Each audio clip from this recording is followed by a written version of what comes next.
Hey besties, it's 11 p.m. right now and I'm supposed to be sleeping, but body they pepper me. So if you're watching this, of course by now, my previous video where I talked about the UK government's proposal to ban international students from bringing independence to the UK, of course by now you know that it's no longer a proposal. We've been banned. Like from January 2024, no international students on masters will be allowed to bring in their dependents. And now, of course, with that news came a lot of reactions on social media and all that. But what people found most profound was the BBC interview with a Nigerian where he was talking about the fact that most Nigerians that come into the UK don't come in to study at all. They just come in because they want to leave Nigeria to come to the UK. He said a lot of things like that, thereby disrespecting people that actually come to the UK to study and acting like we are all like lost sheep coming to the UK because we want to escape our country. And of course, with that, there was a mad frenzy online, and I even joined his Twitter live because he did not stop there. He created a Twitter live where he was talking. I'm not going to talk too much about him because I don't even want to give him the publicity that he already has because he's very popular all of a sudden.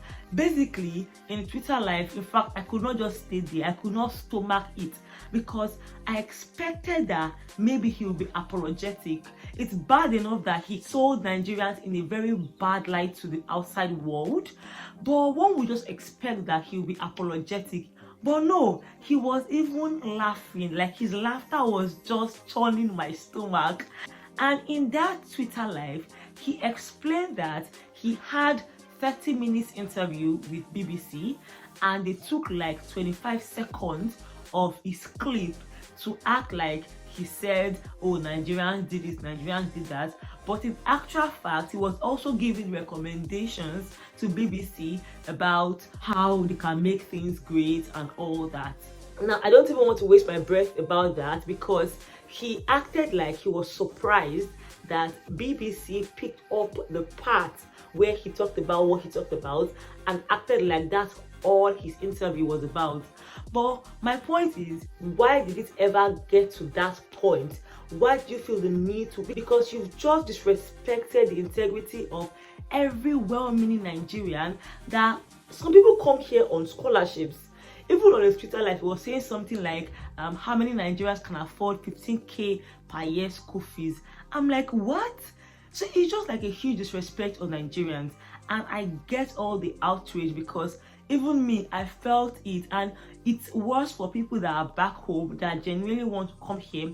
And even if they actually want to come here and come with their family, that is valid. There is absolutely nothing wrong with that.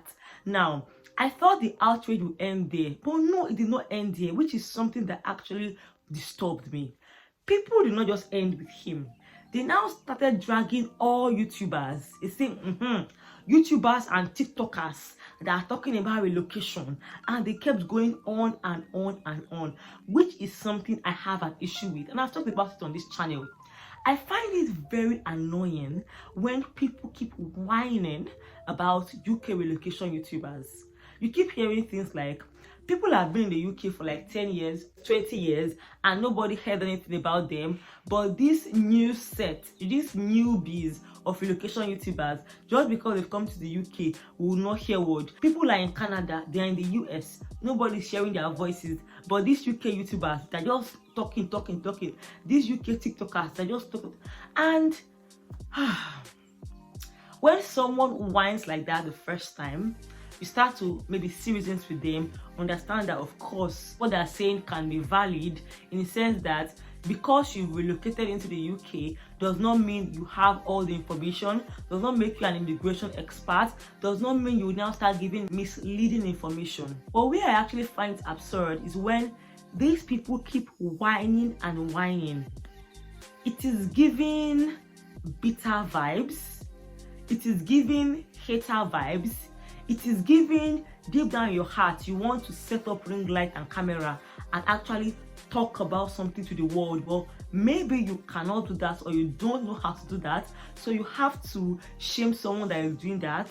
Or it is giving, I'm now in the UK, So I don't want any other person to come and join me. I want it to be mystified. I want to keep being celebrated and revered as someone that's jackpot. I don't want people to know all the information. You are making it look too easy. That's the vibe it is giving. Because let's be sincere, for most of us that relocated, the reason why we could even have the audacity to dream of relocating is because someone gave us information. For instance, one thing I struggled with is the fact that when I was coming here, I was not seeing lots of people talking about social work. I did not see a lot of people. It was just one person I actually saw. So I came here with little information. Also, University of Lincoln, I was checking online what is going on about this school, and I was not seeing anything.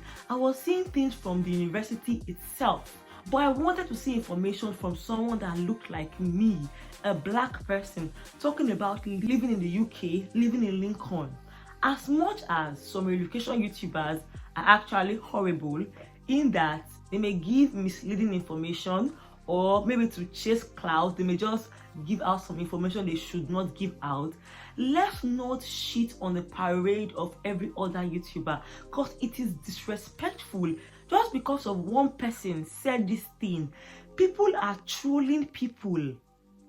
People are trolling TikTokers, YouTubers. For what?